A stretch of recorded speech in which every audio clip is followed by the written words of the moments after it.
PowerPoint.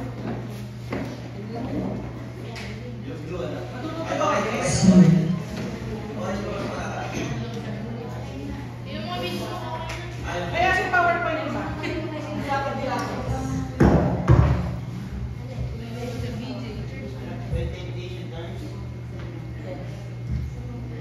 Si March po ay isa sa mga sinasanay natin sa church na maging pastor. Yan.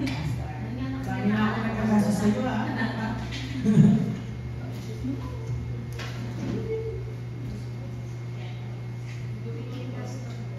Amen, hallelujah. So, ano lang po ito ng comedy yung time? Yeah. So, wala pa po talaga ang tulog, actually. Hindi ko pa alam bakit tulog. Ayan, so, yan. Siyempre po, binigyan tayo ng lakas ng Panginoon upang magkaroon po tayo ng knowledge and wisdom. Amen. Matuto tayo ngayong umagang ito. Yan. Patulog na talaga. Patulog na. Eh, ganyan tawanan lang po tayo para doon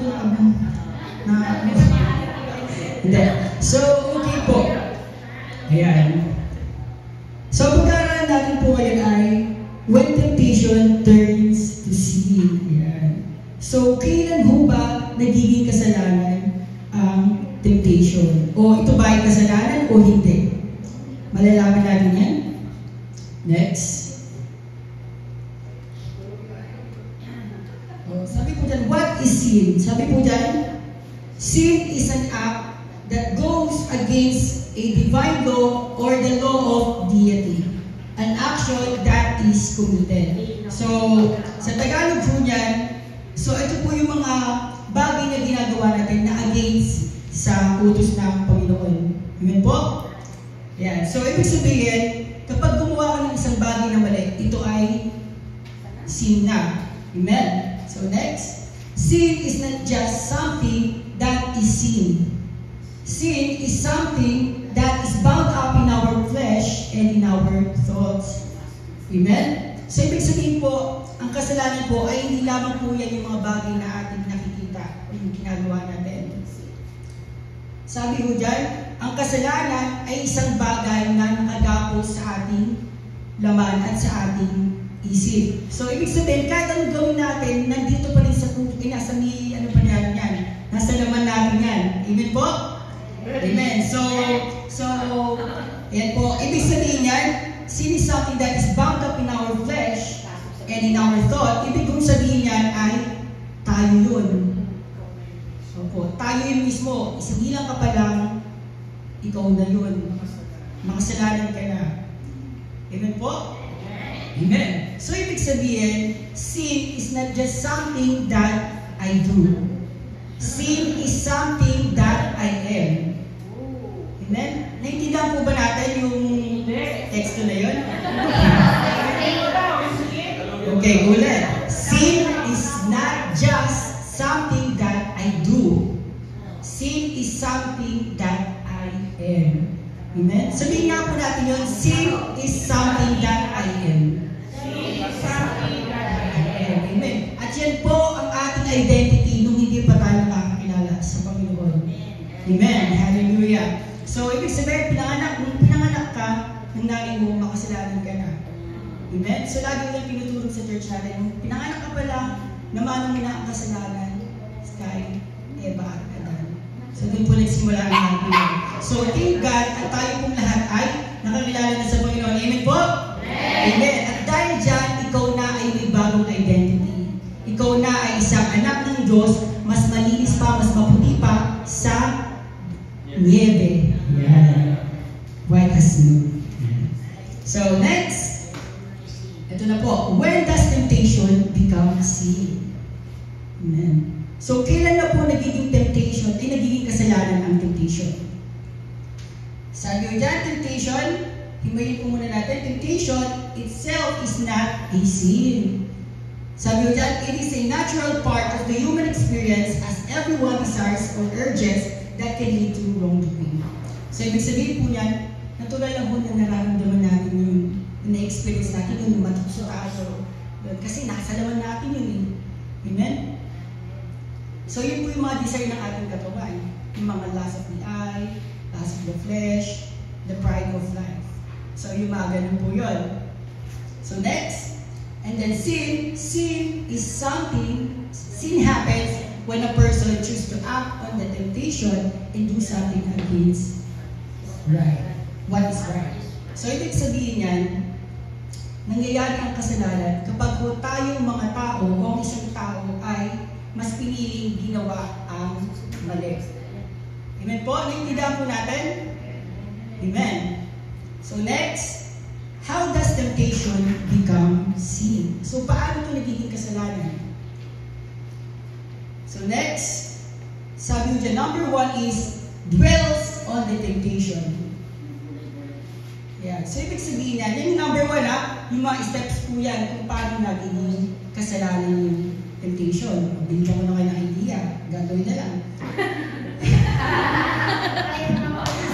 Kayo na bahala na, ang gagawin na, bahala kayo na. Tutorial. Hindi, biro lang po.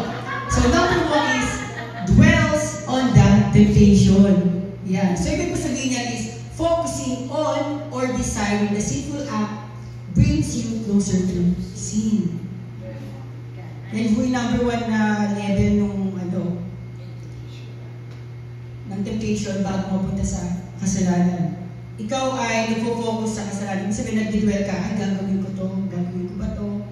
Ibig sabihin, meron pang conviction. So ano nga ba yung conviction? Ito yung Holy Spirit na pinagkaloob sa atin ng Panginoon.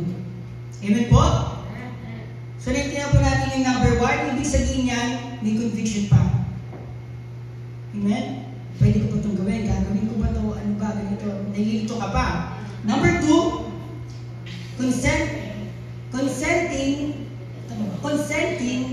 to temptation. Ibig sabihin niyan, accepting or embracing the temptation is a choice to manipulate. So ibig sabihin niyan, may consent ka na. Sige, gagawin ko na to. Pero hindi mo pa, hindi mo pa ginagawa, iniisip mo pa lang, gagawin ko to. Decision ka na. Nagde-decision ka na. Ito na yung parang may something na magkakaroon na ng gap. Yes.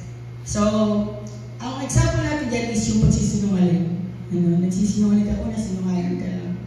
Ayan, ganyan. Nasinungaling ka lang, ganyan. Yung parang mga simpleng gano'n. Simple gano'n. Nagpapa-example natin. So, una, parang mga pwedeng pera, dito, meron kami gano'n sa school. Nagsisinungaling ka lang. Kung meron kaming babayaran, PTA, 140 lang pala, ginawang 500.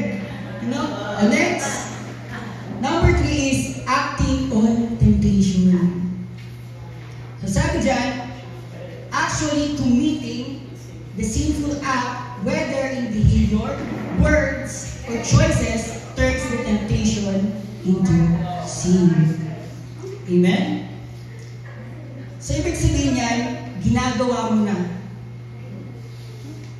Amen? So ano ba natin sa natin, i-evaluate ba natin sa sarili natin? Kung nasa na ba tayong level? Yan. Actually committing the sin act whether in behavior, words, or choices. Inisip mo na, yun na yun. Kasalanan na yun. Namimili ka na kung gagawin mo ba o hindi. Pero ginagawa mo na yung sinisip mo. Ibig sabihin, sin na yun. Yung behavior, so ito na yung ginagawa mo na talaga. Nasa ugali mo na. So next. So sabi dyan, when sin becomes a habit.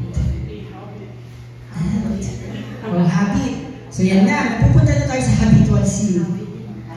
So next. So sabi dyan, ang definition po niyan is, repeated sin becomes habitual, making it easier to commit and harder to resist. Okay? Habitual pa lang po yan, Ayan, so inuulit-ulit mo na yung kasalanan mo. Pero siguro mga once a week. Magaling pa lang yun. For example, yung mga, ayan, manasa edad naman na kayo. For example, yung mga, minsan lang. Yung mga, ano ba tawag ito?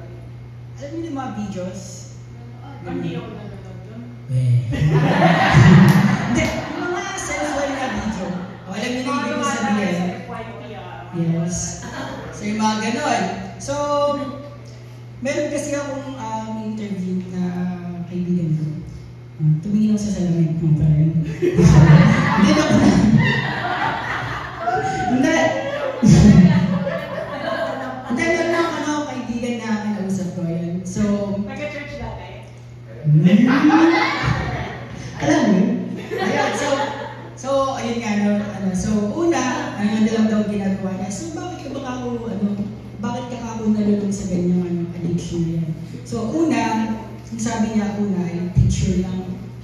Yes, so nagkaroon ng mga digital na, yung nakakapag-access na tayo sa mga Google, ano pa rin dati, browser. So, yun.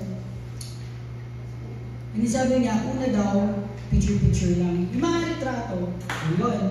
So, parang habang tumatagal, parang nagkakaroon ng naiinggano siya, ano pa yung pwede gawin. So, meron daw kung nauuso din sa Facebook na yung parang grupo ng grupo siya parang binabasa din siya doon, parang story, pero private group siya. So, yun. So, nakalagay na ganito, ganun. So, yung mga, doon, yung mga karaniwang na title yun sa mga ganung kwento. So, ayun. So, binabasa niya text. So, ibig sabihin, gumagana ng imagination niya, ganun. And then, after that, nagiging parang habit na niya. So, next na madam is video na. So, yun na, from picture, text to video. So, nangyari sa kanya is, paminsan-minsan nanonood siya, ganun. Nanonood lang. And then, parang nagkaroon ng yung urges, ganun, parang gusto ko pa.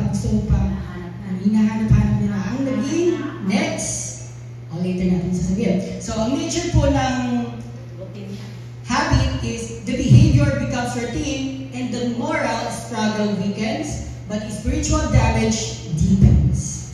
Ayan na, sa malinaw po. The behavior becomes routine. Ulit-ulit na, pero dahan-dahan lang. And the moral struggle weakens. Normal na lang yung And then, sabi diyan, spiritual damage deepens. Amen? So, ibig sabihin, yung puso, yung relasyon natin sa Diyos, unti-unti nang nawawasak, pero gano'n pa lang siya. Hindi pa siya totally sira. Next. So, example natin is lying to avoid consequences or frequent indulgence in an addiction. So, ayan. So, yung pagsisinungaling, o ano pa lang yun, parang mga simpleng pagsisinungaling pa lang. And frequent indulgence in addiction. So, nagiging labis na tayo sa addictions natin. Next, spiritual aspect. Hardens the heart. Yan, so tumitigas na yung puso natin. Reducing sensitivity to sin. So, totoo yan. Parang nagigana na tayo. Mali pa ba ito? Hindi na tumatalab yung O yung ganun, parang papalapit ka na doon, pero medyo meron kang katiting na conviction. So, sabi dyan, making repentance harder. Yan. So, ano ba ang repentance? Yung pagbabago ng isip. Hindi lang siya pagsisisi, pero thank you. Yan. So, hindi lang siya pagbabago ng isip. Yun. Hindi lang siya pagsisisi, hindi pagbabago ng isip. So, ibig sabihin, nagiging follower ka ni Jesus. Amen? So kasi pag nagbago ka lang ng isip, okay, mamaya, ano ka na naman, kaya bukas. Pero pag yung pagbabago ng isip, kasama yung buhay natin doon. Amen po? Amen. So next, ayun na po. When sin becomes a lifestyle. Amen. Next. Sabi ko dyan sa definition, sin becomes ingrained in daily life, defining the person's identity. So, ibig kong sabihin dyan is ingrained is natatanim na sa'yo. Unti-unti na siyang gumagano. Nagbubunga na sa'yo. Defining the person's identity. Amen? Nagiging ikaw na yung kasalanan mo. Amen? So, di ba meron tayong kasabihan na tell me who your friends are and I tell you who you are. So, baliktarin mo natin yan. ikaw na ang nagiging kasalanan. Kung anong ginagawa mo, nagre-reflect sa'yo. Amen? So bumabalik ka na naman sa kaninang sinabi ko na yung identity mo dati ng makasalanan. Amen? Next. So nature. Sin is no longer resisted but accepted as the default behavior. Sabi dyan, wala nang resistant. Hindi ka na nag-resist. So dati, ayun, gawin to. Amen? Totally wala nang conviction. Wala nang Holy Spirit. Patay ni Holy Spirit mo. Wala ka nang resistance. But accepted as the default behavior. Yun na. Tinagap mo na ng mali, pero nandun ka na. Nakakulong ka na sa kasalanan mo. Next. Example natin is, a person lives in selfishness or dishonesty without remorse or desire to change. So kanina, ano ka lang? Nagsisinungaling, lies. Ngayon naman is, naging selfish ka na and naging dishonest. Amen? Next, spiritual aspect. Ano ba ang spiritual aspect ng lifestyle na yan? Spiritual conviction fades. Totally. Wala ng Holy Spirit. And repentance becomes harder as the person no longer sees their actions as wrong. Amen? So paano ka nga ba magre-repent? Eh wala ka nang nakikitang pangit sa'yo, di ba? Lahat na nakikita mo maganda. Eh kaya nga tayo nagre-repent kasi meron tayong mali. Eh paano ka magre-repent kung wala nang mali? Nagigets po ba natin? Amen. So next. So, dali na tigal mo. Yeah. So bakit kailangan natin tukuhin ang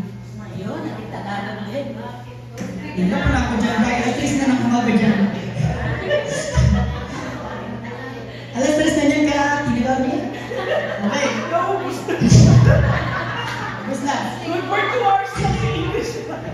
1 gigabyte lang. Okay. So sabi dyan, bakit kailangan natin tukuyin ang kasalanan? So sa tingin niyo po, bakit kailangan natin tukuyin ang kasalanan? Tingnan natin. Sabi ni John Rothenberg. Hindi, pinapanood ko po yan. Pinatanungan ko din po yan sa Instagram. Yeah, so sabi dyan, sin slow our spiritual progression and can even stop it. Amen? Nakita niyo po. Ayan. Sabi dyan, kaya natin po ina-address yung sin kasi ito po ang nangyayari sa atin bilang isang Christian.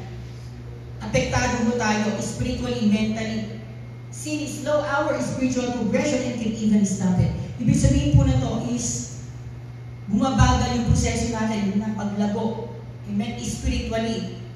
At ang worst po na mangyayari sa isang Christian ay mahinto ang ating paglago. Amen? So imagine natin pa, walang wisdom na pumapasok sa ating isipan. Amen?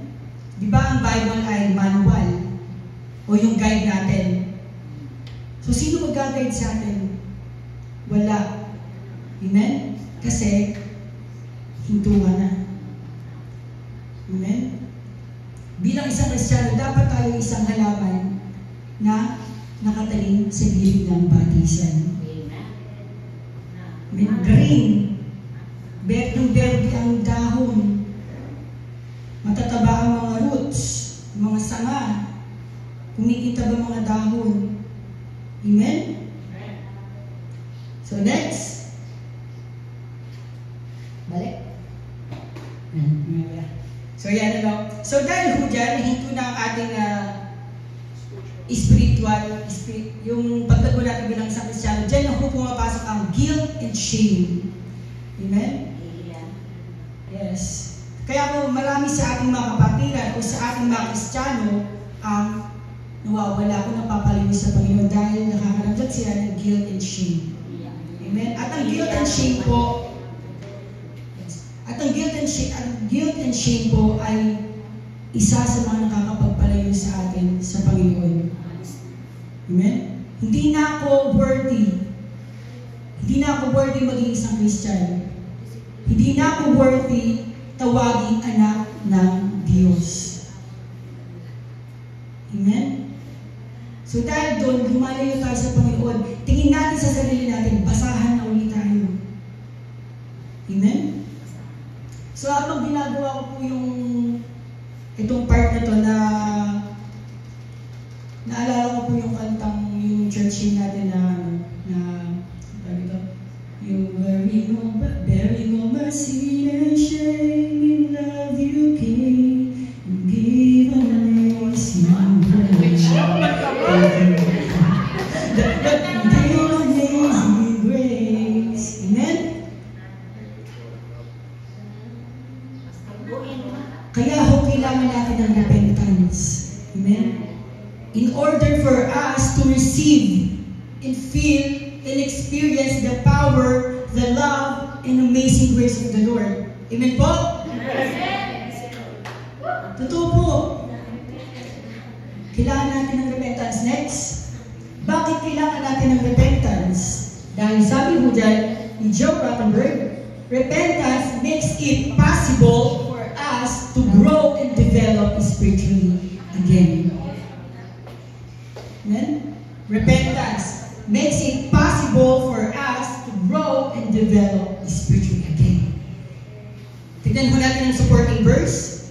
Sabi ko sa Hebreo chapter 8 verse 12, sapagkat patatawarin ko ang kasamaan nila at lilimutin ko na ang kanilang mga kasalanan. Next, 1 John chapter 1 verse 9, subalit kung ipinahayag natin ang ating mga kasalanan, patatawarin tayo ng Diyos sa mga ito. At lilinisin tayo sa lahat ng kasalanan sapagkat siya'y tapat at matuwid. Amen? Pinapalakpakan ho natin ng Panginoon. Amen? Because that is a good news. That is a promise and that is a symbol of hope. Amen? Binibigyan ho tayo ng Panginoon ng pag-asa. Ibig sabihin, ang repentance po ay kayang tanggalin ng ating kasalanan. Kayang i-refresh ang ating puso at isipan. Kayang i-break ang mga barriers na humahadlang o humaharang sa relasyon natin sa Panginoon. Amen? Amen. Hallelujah. So, dyan sa conclusion po natin, basahin nga po natin, do not let the guilt and shame of sin and addiction keep you away from God. Go to Him, embrace Him, grow with Him, and you will overcome all the worldly desires and addiction. Amen?